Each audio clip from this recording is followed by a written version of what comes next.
I spent my entire life trying to be the favorite grandson. It always was number 2.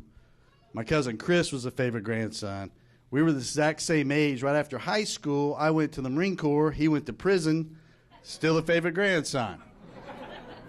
And for the purpose of the joke, in case my cousin sees it, of course, I've changed the name, so we're going to spell Chris with a K.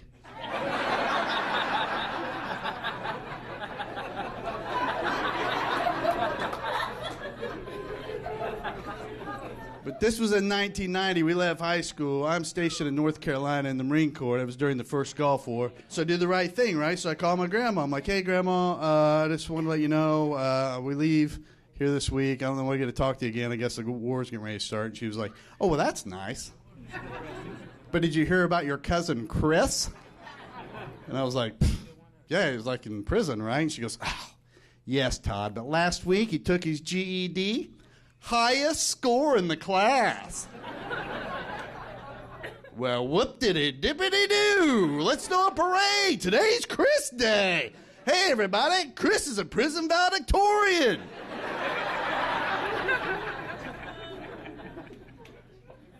But I get it now, right? Like, I've been a dad long enough. I know what's going on. Chris held that special place in her heart, and no matter what he did wrong, she could never love him any less.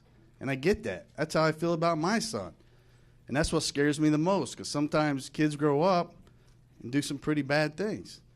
So I've always had this weird curiosity, and you guys got to stick with me on this point. Look at it from only a dad's perspective. I've always wondered, like, what was it like to be Lee Harvey Oswald's dad? Right? It wasn't his fault that horrible thing happened, and now he still has to be a dad to his son? What a tough spot is that? So I always pictured him, like right after that happened, at the next family reunion, surrounded by all his cousins there bragging about their kids, and him like, yeah.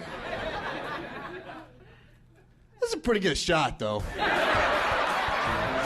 If you enjoyed this, click subscribe and you can see more funny stand-up videos. Steve, what happened to your hair? Everyone on television has hair transplants. How long have you been in Hollywood?